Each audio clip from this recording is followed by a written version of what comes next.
नमस्कार, मेरा नाम है डॉक्टर समिंदर। मैं एक मनोरोग चिकित्सक हूँ। आज हम बात करेंगे एक बहुत ही महत्वपूर्ण मानसिक बीमारी की, जो बहुत ही ज़्यादा संसार में फैली हुई है, जिसके बारे में चाहकर भी कोई बात नहीं करता, और जिसको हम बोलते हैं डिप्रेशन, या हिंदी में उसको हम अवसाद भी बोलते हैं।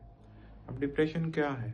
डिप्रेशन एक मानसिक बीमारी है जिसमें हमारे दिमाग में जो न्यूरोकेमिकल है सेरोटोनिन नाम का, उसकी कमी पाई जाती है। अब इसमें मरीज को क्या होता है, मरीज क्या सोचता है? मरीज सबसे पहले तो उसको ये लगता है कि मेरा किसी जो उसका पहला जो लक्षण है वो यही है कि मेरा किसी भी काम में मन नहीं लगता। उसका मन उदास रहता है। उसको भूख प्यास ज़्यादा भी लग सकती है, उसको भूख प्यास कम भी लग सकती है, उसको नींद कम आती है। उसके बाद उसका किसी भी कोई भी काम अगर करने वो जाता है तो उसमें ऊर्जा यानी एनर्जी की कमी लगती है उसको, कि मुझसे नहीं होगा। या फिर उसको चिड़चिड़ापन होता है, वो किसी से बात नहीं करना चाहता, और अंत में उसको सुसाइड करने के या खुद को मारने के थॉट्स भी आने लगते हैं। तो यह कितने दिन के लिए अगर हो तो हम इसको डिप्रेशन बोलेंगे। तो अगर यह 2 हफ्ते के लिए यानी 14 दिन से ऊपर ये लक्षण मरीजों में अगर पाए जाएं तब हम इसको डिप्रेशन बोलते हैं। अब डिप्रेशन एक ऐसी बीमारी है जो बहुत ज़्यादा कॉमन है, लेकिन इसके बारे में कुछ लोग बात करने से ही कतराते हैं। ये बच्चों में भी पाई जाती है। बच्चों में उनका जो ये लक्षण होते हैं उसमें ये होता है कि वो चिड़चिड़े ज़्यादा हो जाते हैं। वो बता नहीं पाते कि वो उदास हैं या उनको दिक्कत आ रही है, लेकिन वो चिड़चिड़े ज़्यादा हो जाते हैं। बड़ों में, महिलाओं में ये स्वतः ही ज़्यादा पाई जाती है। कुछ उसका कारण जो है वो उनके हार्मोन्स भी हैं, एस्ट्रोजन और प्रोजेस्टेरोन की वजह से।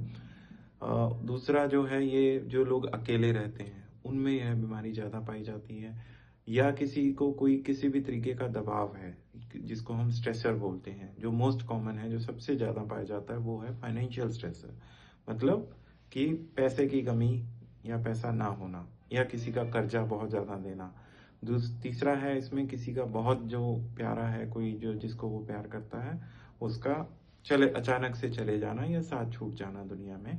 उसकी वजह से लोग डिप्रेशन में चले जाते हैं।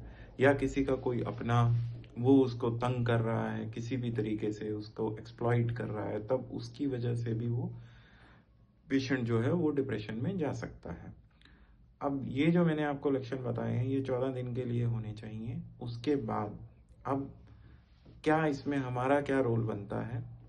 यदि आप किसी भी पेशेंट को, किसी भी बंदे को अपने आसपास किसी भी ऐसे इंसान को जानते हैं जिसको ये सब लक्षण हो रहे हैं, और वह बंदा किसी से बात नहीं कर रहा, कोई सुझाव उसके पास नहीं है, वो अपने आप को मारना भी चाहता है, तो आप क्या कर सकते हैं? आप एक मनोचिकित्सक की हेल्प ले सकते हैं। उसको हमारी एक, जैसे कि गवर्नमेंट ऑफ इंडिया ने भी टेलीमानस करके एक ऐप बनाई है, उसमें एक नंबर है, उस पर आप डायल कर सकते हैं। और बाकी हर एक, जो भी जिले में आप रहते हैं या आप जिसमें भी आप जहाँ भी काम करते हैं, आपके आसपास जो भी मनोचिकित्सक है, आप उसके वहाँ लेकर जा सकते हैं।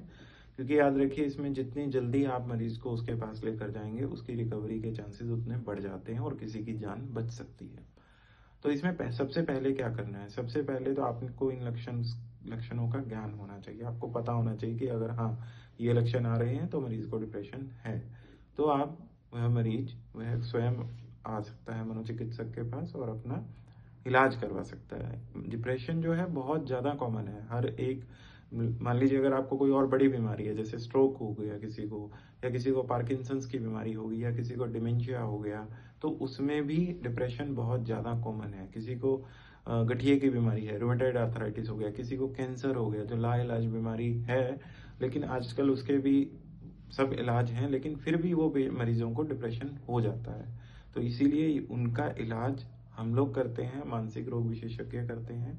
इसमें सबसे पहले यही रहता है इलाज की, हमारी जो थेरेपी है उसमें क्या क्या रहता है। हम 2 तरीके से इलाज करते हैं। एक तो हम उसको दवाइयाँ देते हैं, दूसरा हम उसका नॉन फार्माकोलॉजिकल ट्रीटमेंट थेरेपीज देते हैं। तो दवाइयों में इसमें हम सबसे ज़्यादा जो कॉमनली यूज़ हैं, SSRIs, एसिटिलोप्राम के नाम से, फ्लॉक्सेटिन के नाम से, paroxetine के नाम से, हम वो देते हैं। फिर उसके बाद उनको नींद की जो बीमारी है, इसके डिप्रेशन के साथ साथ जो होती है, क्योंकि नींद का आना बहुत ज़रूरी है। डिप्रेशन का सबसे जो पहला लक्षण है वो यही होगा कि नींद में सबसे पहले डिस्टरबेंस शुरू होगी कि या तो ज़्यादा आएगी या वो कम आएगी।